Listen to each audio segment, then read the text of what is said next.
예! 수험생 여러분 반갑습니다. 한국사의 마지막 전력 질주 파이널 갤럽, 이번 시간은 15번째 시간이 되겠습니다. 우리는 지난 14강부터 개화기를 보고 있는데요. 이번 제15강에서는 갑신정변부터 대한제후까지 한번 깔끔하게 또 살펴보도록 하겠습니다. 자, 그럼 여러분 우리 한번 출발을 해볼까요? 자, 갑니다. 우선 이들은 무슨 계합하죠? 급진계합하죠. 그렇습니다. 김옥균, 또 박영현, 서광범, 서재필과 같은 인물들이고요. 그리고 사진은 없지만은 홍영식도 급진계합파의 주축으로서 빼놓을 수 없는 사람이었습니다. 자, 그리고 이 급진계합파는 자기 자신들을 개화당, 그리고 독립당이라고 불렀죠. 이들이 당시의 집권 세력이었던 온건계합파를 몰아내고 권력을 잡기 위해서 1884년 60갑자로 갑신년이에요. 갑신년에 정변을 일으킵니다. 그래서 그 사건을 우리는 무슨 정변이라고 그러죠? 그렇죠, 여러분. 갑신정변이라고 한다라는 겁니다. 자, 그러면 안으로 한번 들어가 보도록 할까요? 정변이 일어나기 전까지 내내 집권 세력은 중전 민씨가 이끄는 온건계합파였다라는 겁니다. 그리고 사진에서 보셨던 그 젊은 지식인층을 중심으로 해서 바로 급진계합파는 이들의 권력을 빼앗으려고 했죠. 급진계합파는 자기 자신들을 개화당 또는 독립당이라고 부르면서 온건계합파는 수구당이라고 불렀습니다. 그래서 옛것을 지키려고만 한다. 그리고 청나라한테 계속 4대만 취하려고 한다라고 해서 또 4대당이라고 부르면서 온건계합파를 비판을 했다라는 겁니다. 결국 갑신정변이라고 하는 것은 바로 이 급진계합파가 온건계합파를 공격을 하죠. 그래서 이들을 살해하면서 권력을 빼앗은 정변이다 라고 말할 수 있겠다라는 겁니다. 그래서 잠시 집권이 이쪽으로 오게 되는데 무엇을 계기로 해서 바로 이들이 정변을 일으키냐면 우정총국, 최초의 우체국이라고 말할 수 있는 우정총국 개국 축하연을 활용을 한 것이죠.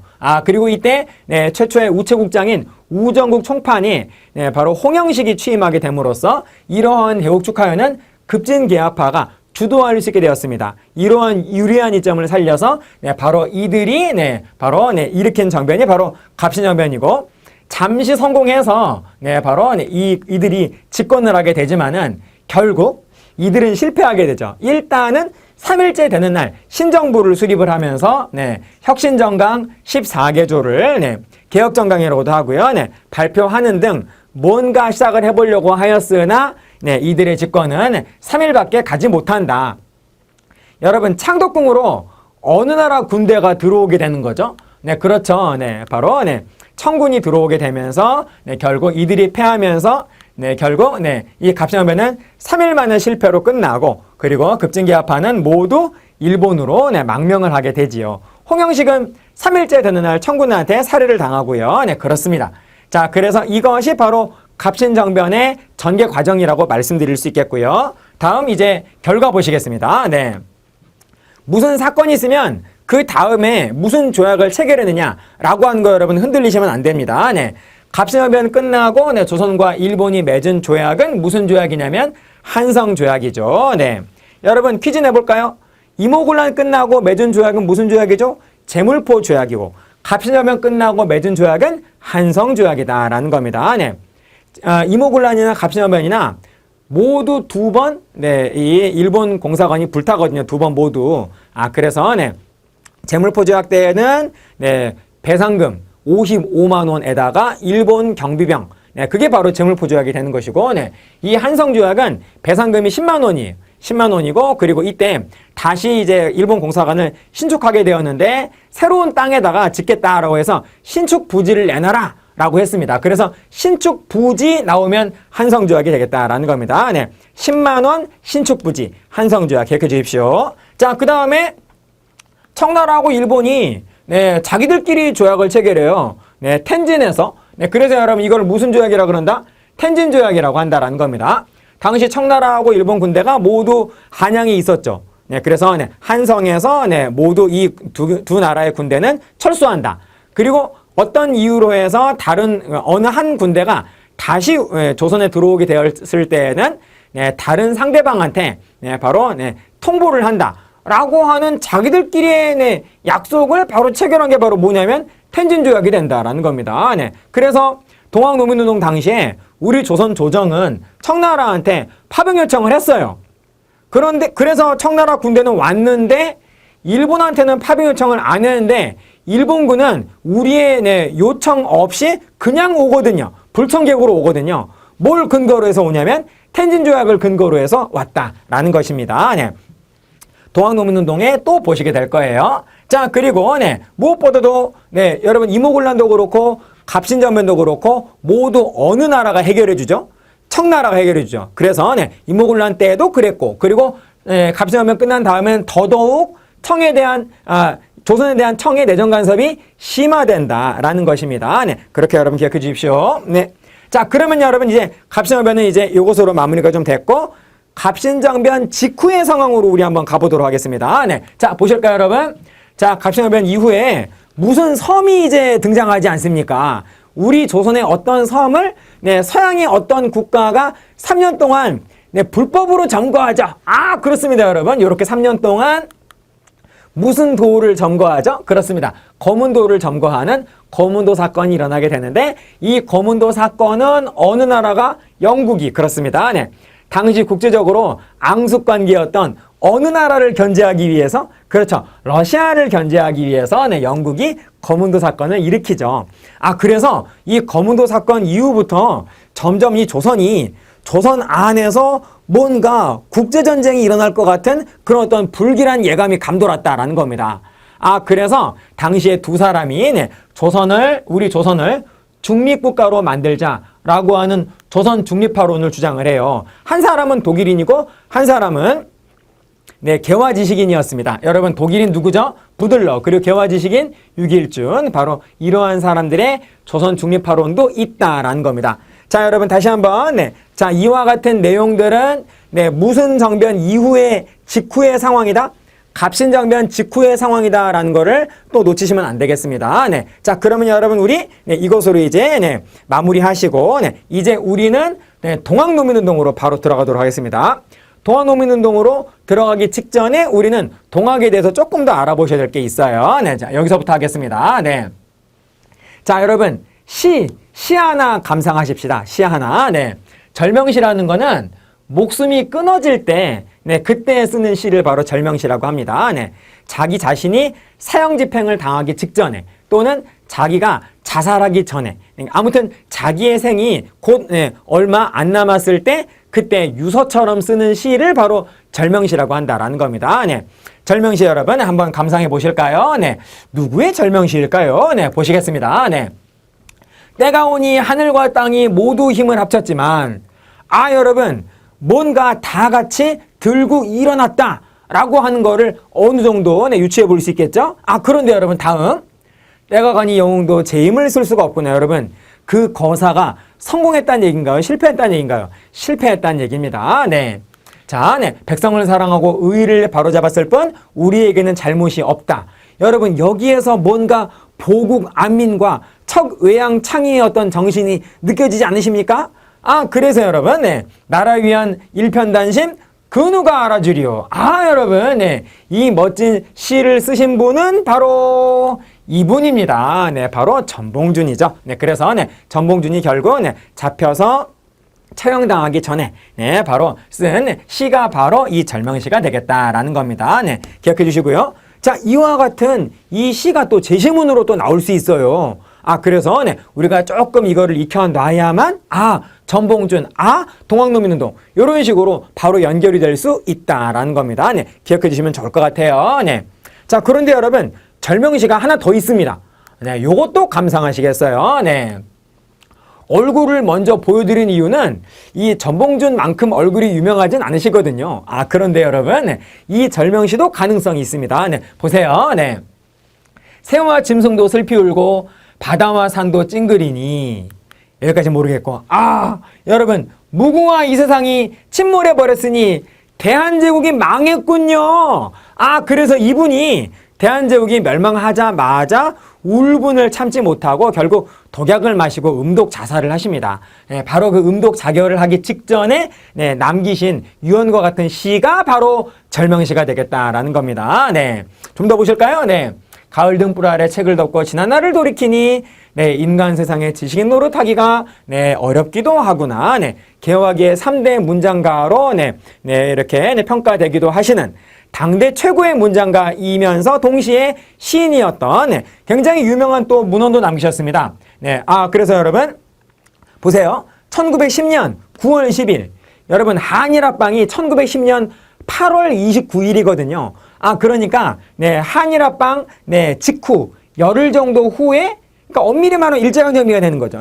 엄밀히 말하면 그런데 음독 자결을 하신 이분 매천야로 이분의 호가 또 매천이에요. 그리고 또 오화기문이라고 하는 유명한 또 글을 남기신 매천 여러분 누구다? 황현이다라는 겁니다. 보자마자 여러분 암기해 주세요. 좋습니다, 여러분. 자, 그래서 이러한 황현의 절명시 또한 나올 가능성이 좀 있다라는 겁니다.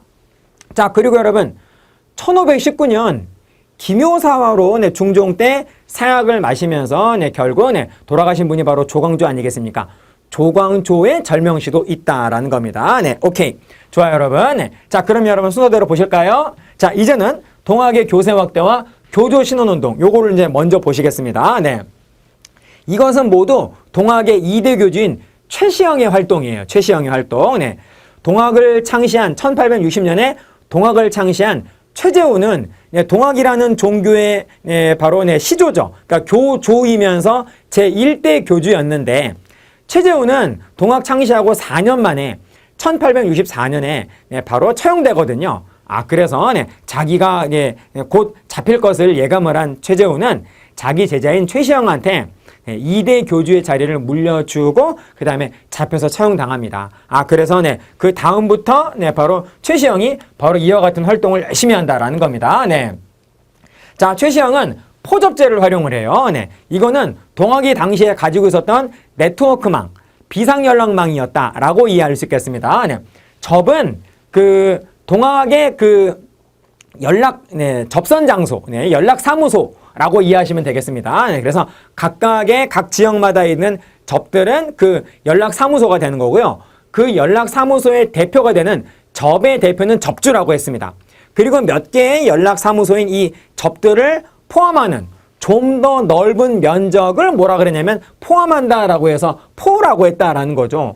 그래서 교주가 각 지역의 포에다가 바로 지령을 바로 보내게 되면은 그 지령을 받은 포의 대표인 대접주가 자기 포 안에 여러 접들의 접주한테 얼른 바로 메시지를 보내는 겁니다. 그래서 아주 빠른 속도로 동학의 교도들이 모두 다 함께 이렇게 집단행동을 할 수 있었던 바로 그 가장 중요한 그 근거가 바로 포접자가 되겠다라는 것입니다. 아무튼 당시에 동학이 가지고 있었던 매우 신속한 네트워크망을 바로 포접체라고 한다라고 볼 수 있겠어요. 그래서 포접체를 활용을 해서 동학 조직이 더더욱 확대가 되고요. 그리고 동경대전과 용담유사는 모두 최재우의 저작입니다. 그러니까 자기의 스승이었던 최재우가 쓴 동경대전과 용담유사, 이것은 바로 동학의 경전이 되는 것이고 용담유사는 노래집입니다. 아무튼 이 두 개를 바로 제자인 최시영이 간행을 했다라는 거죠. 이거 두 개는 저자는 최재우라는 거 기억하도록 하시고요. 자, 그러면서 교세를 확대해 나간 거예요. 그리고 교조 신운동까지 함께 합니다. 교조는 최재우를 말하는 거고요. 신원은 원통함을 푼다. 그러니까 명예회복이라고 이해해 주시면 되겠습니다. 그러니까 교조의 명예회복을 위한 운동이 바로 교조 신원운동이 되겠다라는 것이죠. 자, 그래서 이렇게 점점 발전을 하게 되는데 우선 1892년 삼례집회, 전라도 삼례에서 삼례집회를 가지고요. 다음엔 1893년에는 서울에서 바로 집회를 갔습니다. 서울에서 합동으로 엎드렸다라는 그런 뜻이에요. 광화문 앞에서 바로 동학의 지도자들이 모여가지고 합동으로 서울에서 엎드려서 바로 교조 신운동을 전개하였으나 아무런 소득 없이 그냥 쫓겨나고 맙니다. 그래서 자기 고향으로 돌아온 다음 연도는 둘 다 1893년으로 같은데 서울 복합상소 다음이에요. 바로 보은 집회. 이때부터는 조선 조정한테 크게 실망한 다음이기 때문에 이때부터는 조선 조정을 강하게 비판을 하는 정치적 성향의 모습을 보이게 된다라는 겁니다. 그래서 이 보훈 집회 전까지는 그냥 순수한 종교 집회였다라고 볼 수 있는 반면 보훈 집회부터는 종교 집회이면서 동시에 조선 조정을 비판을 하는 바로 그런 정치적 성향의 집회였다. 더욱더 커졌다라고 이해하시면 되겠습니다. 이러한 상황 속에서 바로 동학노민운동이 탁 일어나게 됐다라는 것입니다. 자, 그럼 여러분 한번 시작해 볼까요? 전개과정, 언제나 여러분 시험에 잘 나오죠? 그래서 이 전개과정은 굉장히 내용이 많은데, 그래서 쌤이 앞글자만 따가지고요, 7글자로 해서, 3단락. 그래서, 3단락에 7글자로 해서 순서대로 한번 쌤이 암기법을 만들어 놨습니다. 그래서 이게 마음에 드시면 한번 활용해 보시고요. 그리고, 시간이 부족하시다거나 또는 불편하시다. 마음에 안 든다. 그럴 때는 순서대로 그냥 봐주시면 되겠습니다. 자, 그래서 7글자, 3단락이 되는데 이렇습니다. 삼서보고 백토룡, 전청일전 패집교, 경청교기, 가부패. 7글자가 또 되게 잘 외워진다라고 하죠. 그래서 여러분 몇 번만 또 중얼중얼 해보면 생각보다 빨리 외워지고요. 그리고 여러분 이것만 여러분 붙잡고 있으면 잘 외우고 계시면은 실제 시험에서 전개과정을 물어보는 문제가 나왔을 때는 굉장한 위력을 발휘할 겁니다. 순서대로 한번 해보도록 할까요? 자, 우선 여러분 삼서보고 백토룡, 전청일전 패집교 다시 한번, 경청교기, 가부패, 이렇습니다. 자, 우선 여러분, 3은 삼례집회, 방금 보셨던 것처럼, 다음에, 1893년 서울복합상소, 그리고, 역시 연도는 같은데 서울복합상소보다 나중인 보훈집회, 이런 식으로 해서 동학은 점점 더 커지고 있었다라는 겁니다. 그런데 당시 전라도 고부지방에서 이 고부 군수였던 조병갑이 너무나 많이 수탈을 한 거예요. 그래서 이 고부 지역, 지금의 전라북도 정읍시입니다. 고부 지역의 백성들이 와 하고 들고 일어났어요. 그래서 고부 지역의 농민 반란이다라고 해서 이것을 고부밀란이라고 하고요. 이 고부밀란까지는 동학이 들어간 건 아닙니다. 동학이라는 종교가 들어간 건 아니고, 아직까지는 순수한 농민 반란이었다라고 말할 수 있겠다라는 겁니다. 그런데 이 고부밀란에 당시에 고부 군수였던 조병갑은 도망가 버리고요. 이 고부밀란을 해결해 주겠다고 중앙에서 안핵사 이용태가 파견이 되었는데, 그 안핵사 이용태가 모든 고부밀란의 책임을 고부의 백성들한테 바로 씌우면서 조병갑을 오히려 두둔하면서 고부의 백성들을 청형을 해요. 그래서 견디다 못한 이 고부의 전봉준이 동학의 포잡제를 활용을 해가지고 다 같이 와 하고 들고 일어난 것이 바로 다름 아닌 동학의 제1차 봉기가 되겠다라는 겁니다. 자, 그래서 그 1차 봉기가 바로 다르는 백산봉기가 되겠다라는 것이죠. 그래서 못 참겠다라고 하면서 바로 이렇게 와 하고 들고 일어난 곳은 바로 무장이라는 전라도의 무장현이고, 거기에서 이제 백산으로 모여라라고 해서 5일 후에 백산으로 딱 모여가지고 백산에서 바로 군대를 조직을 하거든요. 그래서 시기적으로는 무장봉기가 5일 먼저고요. 그리고 그 백산봉기가 5일 후가 되는데, 무장봉기를 1차 봉기라고 시작이라고 보셔도 되겠고, 백산봉기를 1차 봉기의 시작이라고 보셔도 되겠습니다. 다만 여러분 시기적으로는 무장봉기가 조금 더 빠르다라는 거죠. 자, 그래서 백산봉기 해가지고 와 하고 들고 일어나니까 전라도의 관군들이 이들을 막기 위해서 바로 출동을 했다라는 겁니다.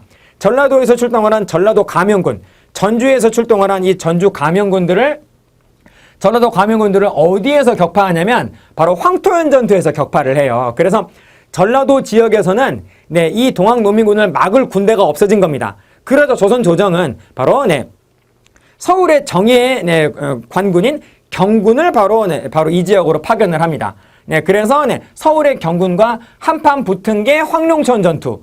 여기에 와서도 동학노민군이 이 관군을 격파하면서 이제는 조선 안에서 이 동학노민군을 맞설 조선의 관군이 없어진 거예요.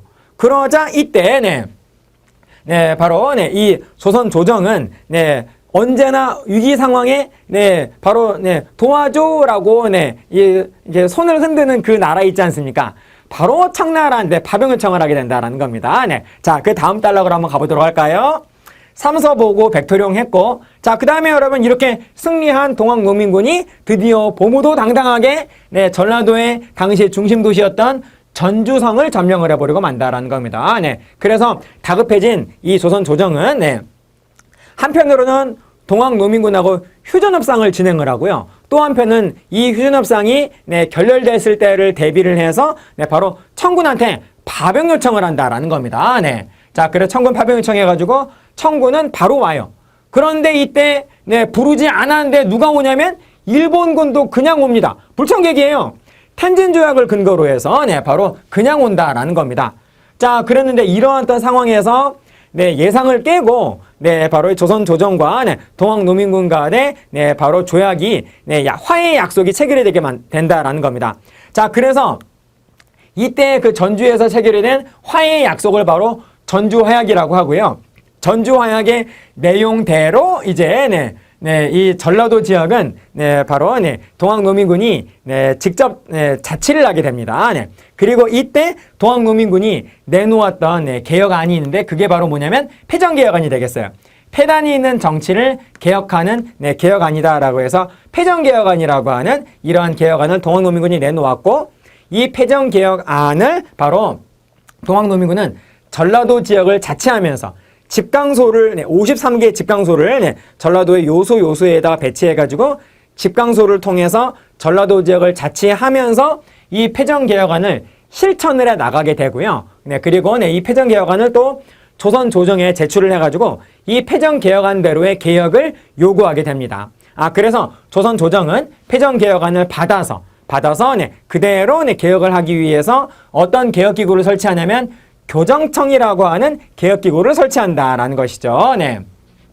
그래서 이 교정청이 청군하고 일본군한테 모두 돌아가 달라라고 하는 그런 어떤 요청을 했는데, 당시 청군 일본군은 모두 돌아갈 마음이 없었고, 그리고 먼저 발빠르게 바로 먼저 움직인 군대는 바로 일본군이었습니다. 그래서 일본군이 한편으로는 경복궁을 기점령해가지고 당시 중전 민씨를 중심으로 했었던 민씨 세력을 중심으로 했었던 바로 조선 조정을 붕괴시키고요.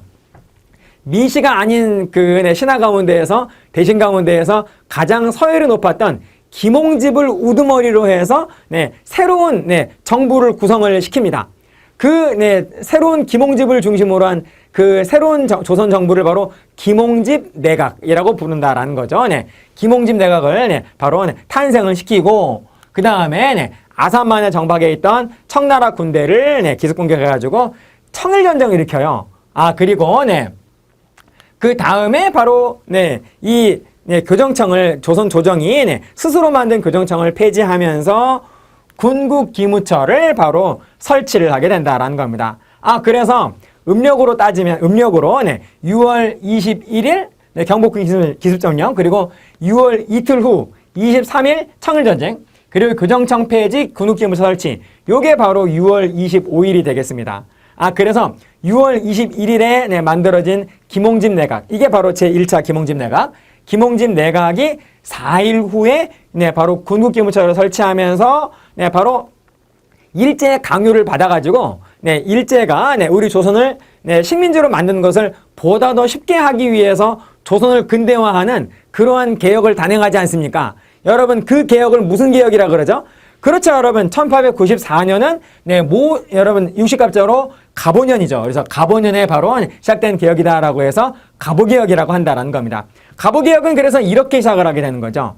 그래서 당시 전라도 지역에서 집강소를 통해서 자치하고 있던 바로 동학농민군이 지금 한양이 일본의 수중에 놓였다. 이 한양을 구할 수 있는 주체는 우리밖에 없다라고 하면서 다시 한번 봉기했습니다. 그래서 다시 한번 봉기해서 바로 북상을 하다가 내려오던 일본군과 싸우게 되는데 우금치 전투에서 패배를 하게 됨으로써 결국 동학농민운동은 결국 아쉽게도 실패로 끝나고 말았다라는 것입니다. 그렇게 여러분 기억해 주시면 아주 좋을 것 같아요. 자, 동학농민운동 전개과정. 자, 이렇게 7글자 세단락을 잘 기억을 하시면 충분히 해결이다 라고 말씀드릴 수 있을 것 같습니다. 자, 그러면 여러분 이번에는 우리 갑오개혁으로 바로 넘어가도록 하겠습니다. 이 가보개혁은 1차 가보개혁이 있고 그리고 2차 가보개혁 그리고 3차 가보개혁이 있는데 1차하고 2차는 시작이 된 연도가 1894년 가보년이었어요. 그런데 3차 가보개혁은 시작된 연도가 아예 1895년으로서 을미년이기 때문에 우리는 이 3차 가보개혁을 3차라고 표현하지 않고요. 대체로 우리는 을미개혁이라고 하고 있지요. 네, 그래서 순서대로 1차 가보개혁, 2차 가보개혁, 그리고 을미개혁 이 순서로 가보도록 하겠습니다. 그래서 여러분 일단은 그 개혁이 시작할 때까지의 과정을 한번 살펴보시고 그 다음에 그 개혁이 시작이 되어가지고 어떠한 내용들이 있는가라고 하는 거를 주요한 내용들을 중심으로 해서 살펴보겠습니다. 이 개혁은 개화기의 개혁이 4개가 나오는데요. 1갑, 2갑, 을미개혁, 광무개혁 이렇게 4개예요. 이렇게 4개는 출제의 포인트가 뭐냐?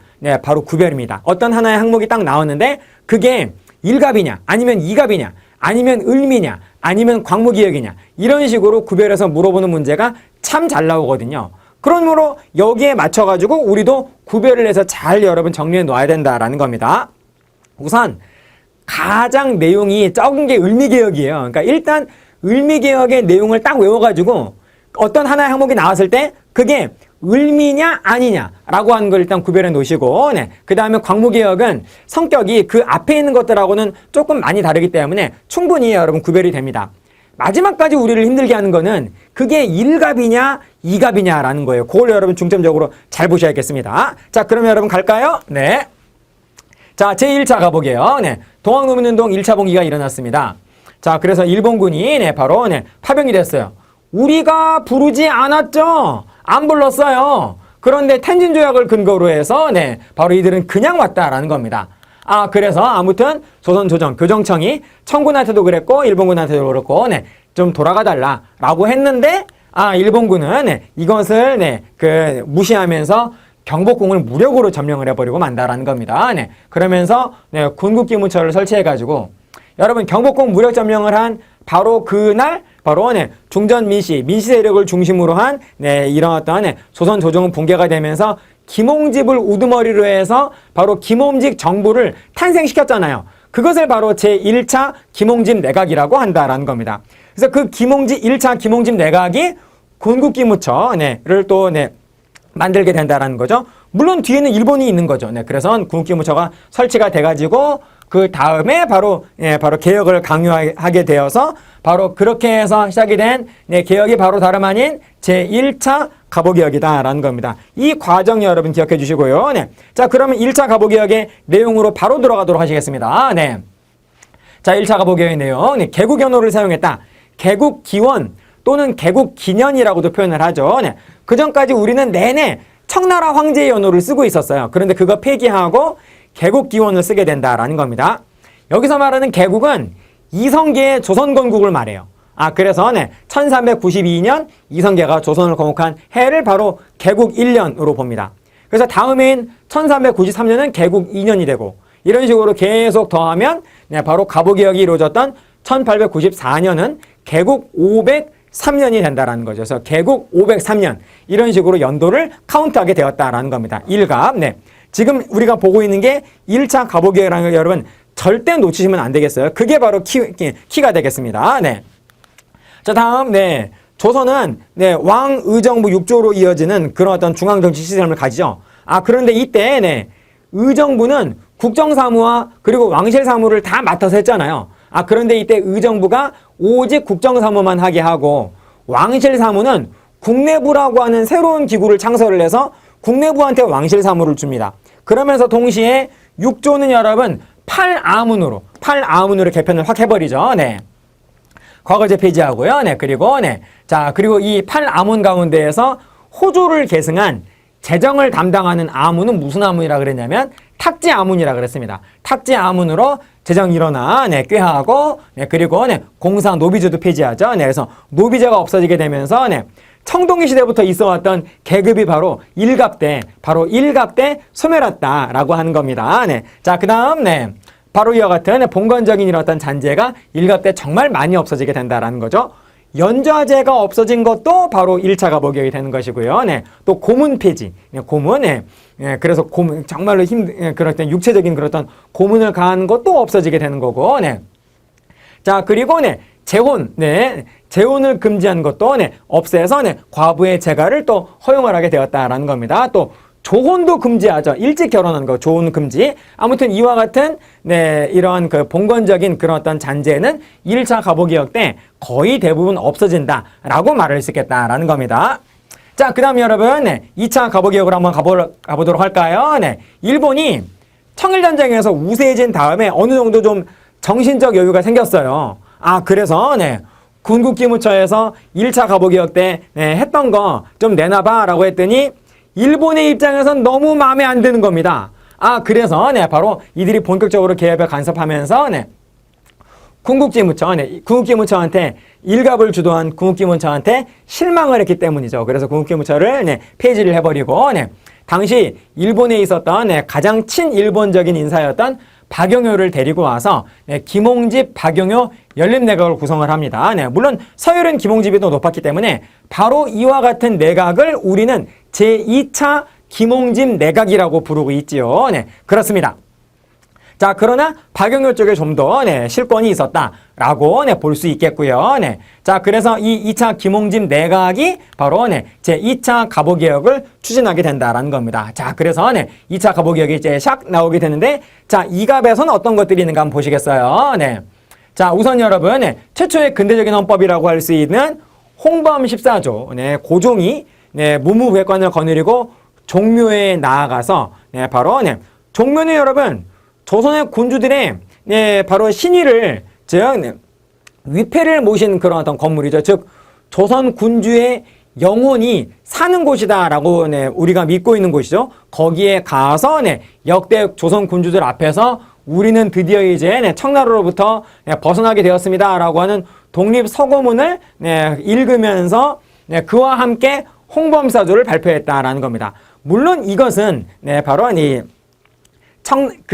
네, 일본이 주도한 것이죠. 일본이, 네, 강요한 것이긴 합니다만은, 아무튼 여러분, 이거 나름대로도 꽤 의미가 있다라는 겁니다. 네, 홍범사조, 그리고 독립서고문, 그리고 교육입국조서라고 하는 굉장히 중요한 세 개의 이런 문헌은 모두 이 갑에 들어간다라는 것이죠. 네. 자, 그 다음 보실까요? 네. 팔아문을, 이 아문이라고 하는 이 기구의 이름 또한 청나라식이거든요. 아, 그래서, 네, 이것을 바로, 네, 일본식의 부로 바꾸면서 칠부로 바꿔버리는 겁니다. 네.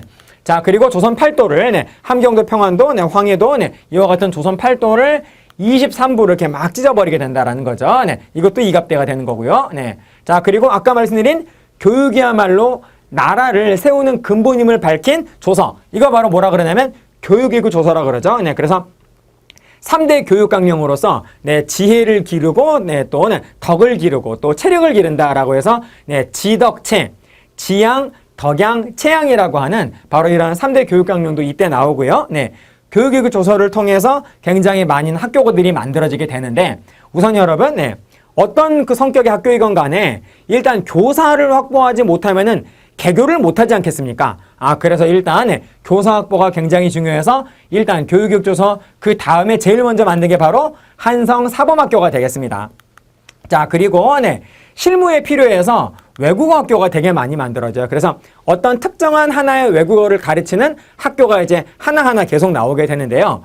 교육교조서 이후부터, 네, 한성영어학교, 네, 영어를 가르치는 또 한성, 네, 뭐 한어학교, 중국어 가르치는 한성 일어학교, 이런 식으로 해서 아무튼 한성 땡어학교가, 네, 이때 이제 교육교조서 이후부터 굉장히 많이 만들어지게 되는데, 그것들이 한꺼번에 그것들을 부를 때 그냥 외국어 학교라고 부른다라는 것입니다. 네, 자, 여러분, 요게 바로 제2차 가보개혁의 주요 내용이 되겠고, 네, 자, 그 다음 을미개혁 보시겠습니다. 네, 청일전쟁이 끝났어요. 청일전쟁이 끝나서, 네, 여러분 아시죠? 누가 이겼는지? 일본이 승리했지 않습니까? 그래서 승리한 일본하고 패배한 청나라가 일본에 지금도 있는 항구예요. 네, 시모노세키라고 하는 항구에 바로 모여가지고 조약을 체결했습니다. 그래서 청나라는, 패배한 청나라는 일본한테 굉장히 많은 배상금을 지불하면서 또 한편으로 청나라는 일본한테 청나라 영토 두 군데를 뺏기죠. 하나는 섬, 하나는 반도입니다. 이때 뺏긴 섬은 타이완 섬. 그래서 이 시모노세키 조약을 통해서 1895년 타이완 섬은 이때 일본의 식민지가 돼요. 그래서 우리나라보다 타이완, 바로 대만은 우리나라보다 15년 먼저 일본의 식민지가 된다는 겁니다. 이 타이완 섬을 차지하는 데에는 성공을 하게 되는데 이때 여러분 일본이 뺏은 반도가 무슨 반도였죠? 그렇죠. 요동반도죠. 랴오둥반도였다라는 겁니다. 그런데 이 랴오둥반도 내내 그 욕심을 내면서 랴오둥반도에다가 찜해놓고 계속 랴오둥반도에다가 계속 공들이고 있었던 바로 어떤 나라가 갑자기 일본이 랴오둥반도를 뺏어가 버리니까 여기에 열받아서 이 나라가 바로 프랑스, 독일 끌어들여서 함께 일본을 강하게 압박을 하잖아요. 여러분 그게 바로 어느 나라죠? 그렇습니다. 러시아죠. 그래서 러시아, 프랑스, 독일 이렇게 세 나라가 바로 일본한테 지금 청나라한테서 빼앗은 랴오둥반도를, 요동반도를 다시 청나라한테 돌려주라. 그렇지 않으면 지금 우리 세 나라하고 싸워야 될 걸이라고 하는 아주 강력한 압박을 하게 되자 이 세 나라의 간섭에 못 견디고 일본은 랴오둥반도를 다시 청나라한테 반납을 하고 만다라는 겁니다. 여러분 이 사건은 우리 무슨 간섭이라 그러죠? 삼국 간섭이라 그러죠. 그래서 여러분 삼국 간섭의 결과 아무래도 삼국 간섭은 러시아가 주도했기 때문에 이 일본과 러시아의 기싸움에서 러시아한테 일본이 밀린 거죠. 그래서 당시 조선 조정은 지금 일본 때문에 매우 괴로운데 러시아랑 힘을 합치면은 일본을 배제할 수 있겠다라고 하는 그런 판단 하에 당시 삼국간섭 직후에 우리 조선 조정은 바로 어떤 대외 정책을 새롭게 내놓게 되냐면 바로 친러 배일 정책을 새롭게 내놓게 되면서 바로 일본 세력을 최대한 밀어내면서 친러 내각을 수립을 시킵니다. 역시 여러분 김홍집을 우두머리를 해가지고 이때 만들어진 내각도 김홍집 내각이거든요. 그래서 바로 이 친러 내각이 바로 3차 김홍집 내각이 되겠습니다. 그래서 1차 김홍집 내각이 1차 갑오개혁 주도하고 2차 김홍집 내각이 2차 갑오개혁을 주도하게 되고 그 이후에 새롭게 탄생한 친러 내각이 바로 다름 아닌 지금 우리가 보고 있는 3차 김홍집 내각이 된다는 겁니다. 그런데 이 3차 김홍집 내각은 아무것도 못해요. 여러분 바로 직후에 이렇게 갑자기 위축된 조선 안에서 갑자기 위축된 일본의 입지를 일본이 한 방에 만회하기 위해서 무슨 만행을 일으킵니다. 여러분 그게 바로 무슨 사변이죠? 을미사변이다라는 겁니다. 그래서 을미사변으로 친러 내각은 수립이 되자마자 바로 붕괴가 돼버리고요. 그래서 을미사변 직후에 이 일본이 조선 안에서 정치적 그런 어떤 입지를 다시 회복하는데 대성공을 거두게 되면서 친일내각 가장 친일적인 바로 이러한 친일내각이 들어서게 되는데 이 친일내각 또한 대표는 김홍집이었습니다. 그래서 3차 김홍집 내각 무너진 다음에 을미사변으로 해서 다시 탄생한 내각이 바로 제4차 김홍집 내각이 되겠어요. 이 4차 김홍집 내각이 주도한 게 바로 무슨 개혁이다? 무슨 개혁을 단행한다? 바로 을미개혁이다라는 겁니다. 이러한 순서로 여러분 잘 잡아주시면 되겠습니다. 자, 그래서 여러분 이렇게 간다라는 것이죠. 자, 그래서 여러분 을미개혁의 내용을 보시면 을미개혁의 내용은 제일 적기 때문에 가급적이면 여러분 암기해 주시면 좋을 것 같습니다. 쌤이 암기법 하나를 좀 만들어 놨는데 어떨까 싶어요. 건우라는 학생이 있습니다. 남자 학생인가 봐요. 굉장히 지쳐 있어요. 지친 건우야. 진친 건우야로 외워주십시오. 너 단양에 가서 학교종을 울리면 미션 클리어다. 그래라! 그렇게 한번 외워보시죠. 진친 건우야. 단양에서 학교종을 울려라! 그렇게 외우시면 금방 되실 겁니다. 자, 하나씩 여러분 보실까요? 진. 지방군으로서 진이 돼. 그리고 친. 중앙군으로서 친이 돼. 2차 갑오개혁 때 왕실을 호위하는 시위대하고 그리고 중앙군인 훈련대가 창설이 되거든요. 그런데 이 을미사변 이후에 을미개혁을 하게 되면서 시위대는 그대로 놔둔 상태에서 훈련대가 바로 친위대로 명칭이 바뀝니다. 자, 그래서 친위대 창설은 을미개혁이 되는 거고요.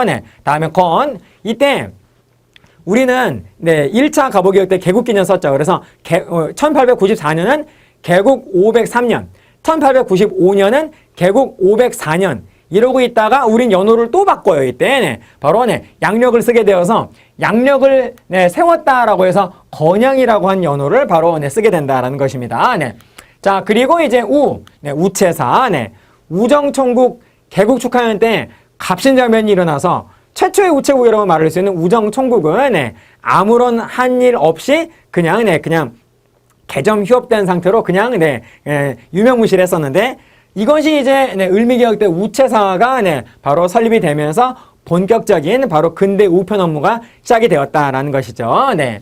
자, 그리고 1900년에는 우리가 만국 우편연합에 가입을 하게 되면서 그건 대한제국 때인데요. 네. 우리가 이제 그 다음부터는 만국 우편연합에 가입한 다음부터는 국제우편도 보내게 될 수 있게 되었다라는 겁니다. 아무튼 여러분 우체사 우편 업무의 실질적인 출발 이렇게 여러분 이해해 주시면 되겠고요. 네. 자, 그 다음에 단발령 이것 때문에 을미의병이 일어나게 되는 거죠. 자, 그리고 을미의병은 단발령과 그리고 을미사변 이렇게 두 가지가 원인이 되어서 일어났다라고 볼 수 있겠습니다. 네. 태양력사요. 그래서 양력으로 1896년 1월 1일부터 바로 우리는 태양력을 양력을 사용하게 된다는 겁니다. 그거를 기념을 해서 건양이라고 하는 연호를 또 바꿨지요. 연호로 이렇게 바꿨습니다. 자, 그 다음에 학교종을 울려라. 여러분 학교는 소학교죠. 그래서 오늘날의 초등학교라고 말할 수 있는 소학교가 을미개혁 때 굉장히 많이 설치가 돼요. 그래서 동네마다 하나씩 설치가 됩니다. 그래서 서울에 정동에는 정동소학교 또는 제동에는 제동소학교 등등 이러한 여러 개의 소학교가 바로 을미개혁 때 많이 나온다라는 것입니다. 자, 그리고 천연두 당시 천연두를 두창이라 그랬는데 두창에 대한 예방접종이라고 말할 수 있는 종두법 이 종두법 또한 바로 실시가 된 것이 바로 을미개혁이다. 이렇게 여러분 이해할 수 있겠습니다. 자, 그러면 여러분 을미개혁도 다 되네요. 자, 그럼 여러분 우리 이제 독립협회로 바로 넘어가도록 하겠습니다. 자, 여러분 시작할까요? 자, 을미사변으로 그 이후에 바로 고종은 경복궁에서 일본한테 거의 반연근 상태로 있다가 탈출해요. 탈출해서 러시아 공사관 당시 우리는 러시아를 아라사라고 부르고 있었거든요. 그래서 아라사 공관으로 경복궁 바로 옆이었습니다. 그래서 아라사 공관으로 탈출하는 데 성공하죠. 이것이 바로 1896년 아간파천이 되겠다라는 겁니다. 이 아간파천 이후에 이 고종이 러시아 공사관에 얹혀 사니까요. 당연히 여러분 어느 나라가 유리해지겠어요? 러시아가 유리해지겠죠. 그러면서 이제 러시아를 중심으로 한 이권 침탈이 심화되었다라는 것입니다. 자, 이러한 상황에 다른 열강들도 가만히 있지 않았다. 그래서 열강들의 이권 침탈이 굉장히 본격화되었는데 왜냐하면 모든 서양과 일본과 같은 모든 열강들은 당시 최애국 대우를 다 가지고 있었죠. 그래서 러시아처럼 우리도 혜택을 주세요라고 해서 다 이것저것 달려들어서 우리 조선으로부터 굉장히 많은 것을 바로 침탈을 해갔다라는 겁니다. 그래서 이것 뺏기고 저것 뺏기고 이런 상황에서 당시 우리 조선의 지식인들은 그러면 안 되겠다. 우리의 자주독립을 지켜나가자라고 하는 단체를 만들었으니 이 단체가 바로 다름 아닌 독립협회가 되겠다라는 겁니다. 자, 그래서 여러분 아간파천과 독립협회는 그래서 연도가 같아요. 그래서 아간파천과 독립협회는 이 아간파천으로 인한 이러한 상황을 막기 위해서 독립협회가 탄생했다라고 이해하시면 되겠습니다. 자, 그럼 여러분 이 독립협회의 탄생 과정을 조금만 더 보도록 하실까요? 서재필 기우겠다. 그리고 독립신문 창간을 했다라는 겁니다. 그리고 그 다음에 독립협회가 창립이 되었다라는 거죠. 그래서 엄밀히 말하면 신문이 먼저예요. 신문이 1896년 4월이고 협회는 3개월 후인 7월인데요. 엄밀히 말하면 신문이 먼저다라는 겁니다. 그래서 독립협회가 창립이 되어가지고 다양한 계층이 참여하면서 점점 더 세력이 커지는 거죠. 그래서 모든 백성이 함께 한다라고 해서 민중집회를 개최를 했습니다. 그러면서 점점 더 세력이 바로 확대가 되어 나간 겁니다. 자, 그래서 이런 독립협회 활동들을 한번 보시면 우선 독립협회 그 시기 초반부에는 고종의 환궁 아직까지 고종이 러시아 공사관에 있었거든요. 그래서 환궁을 계속 요구했고 자, 그리고 바로 원래 여러분 이 기둥 두 개 보이시나요? 이게 바로 4대 상징이라고 하는 영은문이었습니다. 영은문에 바로 두 개의 기둥이었는데 영은문은 이미 헐리고 은혜, 중국의 은혜를 환영한다라고 해서 4대 상징이었던 영은문은 헐리고 바로 그 자리에 바로 우리 자주독립을 강조하는 독립문을 세우자라고 독립협회가 아주 강하게 주장을 했죠. 그래서 결국 1897년에 독립문은 완공이 되게 된다라는 겁니다. 그리고 또 하나의 4대 상징으로서 모화관, 중화를 사모한다라고 해서 모화관이라는 건물이 있었는데 이 모화관이 또 독립관이라고 하는 이런 어떤 그 기구로서 새로이 이제 출범을 하게 되면서 이 독립협회의 일종의 사무실, 독립협회 사무소의 그런 어떤 기능을 하게 된다라는 겁니다. 이거 기억해 주시고요. 자, 그 다음에 만민공동회를 개최해서 특히 여러분 러시아의 이권 침탈을 저지하는 데 힘썼다라는 겁니다. 점점 이 독립협회가 힘이 더 세지면서 나중에는 대한제국의 1898년에는 대한제국의 이 관리들도 이 만민공동회에 참여하게 되었어요. 그래서 관리와 백성이 함께한다라고 해서 만민공동회가 관민공동회로 명칭이 바뀐 겁니다. 자, 이러한 모습. 그리고 이 관민공동회에서 아주 중요한 문서 하나가 나오게 되죠. 여러분 그 문서 이름 뭐죠? 그렇습니다. 바로 헌의육조다라는 겁니다. 헌의육조의 내용은 여러분 한두 줄이 나와도 여러분 바로 딱 지문에서 나와도 바로 딱 잡아내실 수 있어야 돼요. 뭐 중요한 내용들이 있습니다. 탁지부를 바로 통해서 바로 재정 일원을 하자라고 하는 그러한 내용도 있고요. 또 무엇보다도 오늘날의 국회의사당과 같은 그러한 의회를 만들려고 그랬지 않습니까? 국회를 만들려고 그랬어요. 그래서 관선 25명, 그리고 독립회 회원 민선 25명, 이렇게 50명으로 국회의원을 뽑아서 국회의사당 같은 그런 어떤 의회를 만들려고 그랬던 겁니다. 자, 여러분 무엇을 개편해서 의회 만들려고 그랬다? 그렇죠, 여러분. 중추원이 꼭 기억해 주세요. 중추원을 개편해서 의회 설립을 추진을 했다라는 겁니다. 이렇게 한때 굉장히 큰 활발한 그런 어떤 활동을 하던 독립협회는 결국 보수 세력들에 의해서 결국 해체당하게 되는데요. 여러분 독립협회는 매우 진보적이고 매우 급진적인 그런 어떤 단체였기 때문에 보수적인, 특히 이 대한제국의 보수적인 대신들은 독립협회를 정말로 싫어했어요. 그래서 독립협회는 모함을 받습니다. 이 어느 날 그 밤에 이 서울 거리거리에 벽보가 붙어요. 독립협회가 바로 박정양을 대통령으로 해서 공화정을 수립하려고 한다라고 하는 그런 어떤 글이 바로 수록이 된 이런 어떤 벽보가 붙습니다. 그래서 보세력이 바로 이제 모함을 한 거죠. 그러자 고종이 깜짝 놀라서, 고종 황제가 깜짝 놀라서 이 진위 여부도 따져보지 않고 독립협회 해산명령을 내립니다. 그러자 독립협회는 굉장히 억울하겠죠. 우리 억울해 하면서 다시 한번 민중집회를 개최를 하는데 이때에는 고종 황제가 해산명령을 내린 상황이기 때문에 대한제국의 관리들은 더 이상 여기에 참여할 수 없었겠죠. 그래서 관리들은 참여를 안 하니까 다시 이름이 뭐로 바뀌냐면 만민공동회로 바뀐다라는 겁니다. 만민공동회 개최했는데 이 만민공동회 회의장에 바로 이 보수세력들이 이때를 위해서 독립협회를 공격하기 위해서 바로 만들어 놨던 테러단체, 정치 테러단체가 기습 공격을 해가지고 결국 독립협회와 바로 이 단체가 싸우다가 모두 강제해산 당하지 않습니까? 여러분 그 단체가 무슨 단체죠? 보부상들을 중심으로 해서 바로 보수 세력들이 만든 단체 황국협회의 기습을 받아서 황국협회랑 독립협회가 바로 편싸움을 벌이다가 모두 치안을 이유로 해서 강제 해산당하고 만다라는 겁니다. 이것이 바로 독립협회의 마지막이 되겠다라는 겁니다. 자, 이렇게 여러분 이해해 주시고요. 자, 그러면 여러분 이제 우리 바로 마지막 출제의 포인트인 이번 강의의 대한제국 보시겠습니다. 일단 건물부터 말씀을 좀 드리고 싶은데요. 이 왼쪽 건물하고 오른쪽 건물이 있는데 우선 여러분 여기가 바로 대한제국의 고종 황제가 황제 즉위식을 한 바로 재단이 되겠어요. 환구단이라고도 하고 또 원구단이라고도 합니다. 같은 말이 되겠어요. 그리고 그 옆에는 황궁우라고 하는 건물을 또 세웠는데 이것이 바로 대한제국을 바로 상징하는 대표적인 두 개의 건축물이 되겠습니다. 이 황궁우는 태조 이성계의 신의를 모신 그런 건물이 되겠어요. 그런데 대한제국 멸망하면서 한일합방으로 이 황구단은 금방 일제가 바로 없애버리고 맙니다. 그래서 여기 환구단 자리에다가 조선철도 호텔이라고 하는 호텔을 또 여기다가 지어놔요. 그것이 이제 지금의 이제 현대 우리 현재의 조선호텔이 됩니다. 그래서 지금은 이제 여기가 바로 조선호텔 자리가 되는 거고요. 그리고 황궁은 지금도 남아 있습니다. 지금도 있어요. 네. 자, 여러분 보실까요? 네. 자, 대한제국 성립. 네. 고종은 일단 1년 동안 러시아 공사관, 네, 아관에 머무르고 있다가, 네, 궁궐로 돌아옵니다.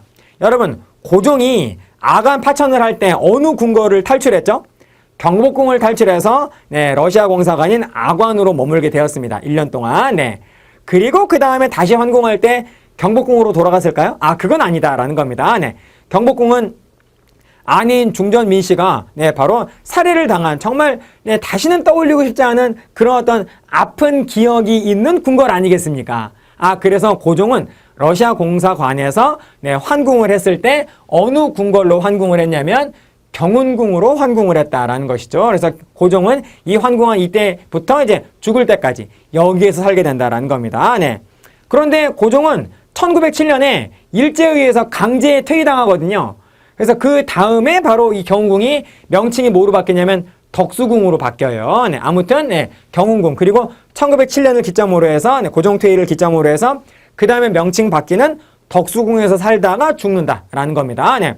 1919년 1월에 결국 고종은 사망하죠. 그래서 그해, 네, 3월 1일에 와! 하고 일어난 게 뭡니까? 일제강점기에 3.1운동이 되는 것이죠. 아무튼 여러분, 고종은 경운궁으로 환궁하고, 네, 바로 이 고종이 기거하는 바로 이 경운궁이 바로 대한제국의 정궁의 기능을, 네, 한 겁니다. 네. 자, 그래서, 네, 국호를, 네, 조선에서 대한제국으로, 네, 격상을 시키면서 황제의 국가인, 네, 제국으로 격상을 시키면서 자기가 초대 황제가 되어가지고 칭제 권한, 자기 자신을 황제라고 칭하고 연호를 세웠다라는 겁니다. 여러분, 그 연호가 바로 광무죠. 아, 그래서, 네, 네, 대한제국의 고종 황제의, 네, 연호가 바로 광무여서 그 대한제국이 그 이후에 시작한 개혁을 여러분 바로 무슨 개혁이라고 그러죠? 네, 바로 무슨 개혁? 네, 광무개혁을 추진하게 된다라는 겁니다. 네, 이렇게 여러분 연결해 주세요. 네. 자, 그럼 여러분 광무개혁 내용 보실까요? 자, 이념은 옛것을 근본으로 하여 새것을 참고한다라고 하는 구본신참이라고 하는 그러한 이념 하에서, 네, 바로, 네, 광무개혁이 추진이 된 것이죠. 네. 자, 그리고, 네, 이 광무개혁은, 네, 바로 이런 전제군 주제와 황제권의 무한함을, 네, 강조를 한 개혁인데, 이 대한제국의 헌법이라고 말할 수 있는 대한국 국제가, 네, 바로 이때 나왔습니다. 네, 대한제국의 헌법이라고 말할 수 있겠어요. 네. 자, 그리고 이 대한제국은 이때, 네, 우리나라의 영토, 간도하고 독도와 같은 이런 우리나라 영토를 지키기 위한, 네, 많은 노력을 합니다. 네. 그래서 이범윤을, 네, 우선 이범윤을 1902년에 간도 시찰원이라고 하는, 네, 네, 직책을 줘가지고 간도로 보내요. 그리고 이범윤이 간도에 가 있을 때 1903년에 간도 관리사라고 하는 직책을, 공식 직책을 주게 된다라는 겁니다. 그래서, 네, 간도관리사 이범윤을 통해서, 네, 바로 간도를 지키려고 하는, 네, 그런 어떤 노력도 하고요. 네. 자, 그리고 또 독도를 지키려는 노력도 하죠. 네, 그래서, 네, 칙령 제 41호, 네, 41호를 통해서, 네, 당시, 네, 울릉도는 강원도 울진현 소속이었는데, 강원도 울진현이라고 하는 한 군현의, 네, 하나의 섬이었는데, 그 울릉도를 하나의 군으로 승격시킵니다. 그래서 강원도 울도군이라고 하는 군으로 승격을 시켜가지고 그 울도군이라고 하는 그 울릉도가, 네, 바로 독도를 관할한다 라고 하는 그런 어떤, 네, 칙령을 바로 발표했다라는 것이죠. 네. 자, 이와 같은 영토를 지키기 위한 노력도 하고요. 네. 또, 네, 네, 대한제국 황제인 고종 황제가 대한제국 군대를 지휘하는 본부인 원수부도 이때 설치합니다. 여러분, 대한제국의 정궁의 기능을 한 궁궐은 무슨 궁궐이죠? 네, 바로, 네, 경운궁이죠. 경운궁. 그래서 이 원수부 또한 고종 황제가 있는, 네, 무슨 궁궐에 바로 만들어졌다? 그렇죠. 네, 경운궁에 바로, 네, 원수부가 설치가 딱 된다라는 겁니다. 네. 자, 그리고, 네, 이런 여러분 황제권과 황제권 강화, 그리고, 네, 또 군사력을 강화하기 위해서는 꼭 필요한 게 돈이죠. 재정이죠. 그래서 재정 수입을 늘리기 위해서 양전사업, 조세를 좀 더 많이 잘 받기 위해서 양전사업을 실시합니다. 네, 그래서, 네, 근대적인 토지 소유권 문서라고 할 수 있는, 네, 바로 지계를 또 발급을 한다라는 겁니다. 네. 자, 그래서 여러분, 이게 바로 지계가 되겠어요. 네. 그래서 양전사업을 한 기구는 양지아문이고요. 그 양지 아문에서 바로 그 양전 사업을 한 그 데이터를 지계 아문한테 데이터를 넘기면 그 지계 아문이 바로 그 각각의 농경지의 소유자한테 바로 근대적 토지 소유권 문서인 바로 이와 같은 지계 또는 관계라고도 합니다. 이런 어떤 문서를 바로 발급을 했다라는 것이죠. 글자가 보이실까 모르겠는데요. 대한제국 전답관계라고 써 있습니다. 그래서 지계 또는 관계라고 부른다라는 겁니다. 관계라는 명칭이 나올 수도 있어요. 이것도 같이 여러분 기억해 주시고요. 자, 그래서 지계를 발급을 했다라는 것입니다. 그러나 이러한 양전사업 또 지계 발급 이런 어떤 그 사업은 결국 러일 전쟁이 발생하면서 결국 이것을 완성하지 못하고 미완성으로 끝나고 말았다라는 겁니다. 자, 조금만 더 보실까요? 근대적 공장 회사 설립, 근대시설, 이런 어떤 활동도 굉장히 열심히 했다라는 겁니다. 자, 여러분 여기까지. 자, 그래서 우리는 이번 제15강에서는 갑신원변부터 대한제국까지 또 주요한 출제 포인트를 한 번 더 깔끔하게 점검을 해봤습니다. 꼭 여러분 잘 정리하셔가지고 꼭 잘 활용하시기를 당부를 드리겠어요. 여러분 마치겠습니다. 끝! 구독과 좋아요를 눌러주세요.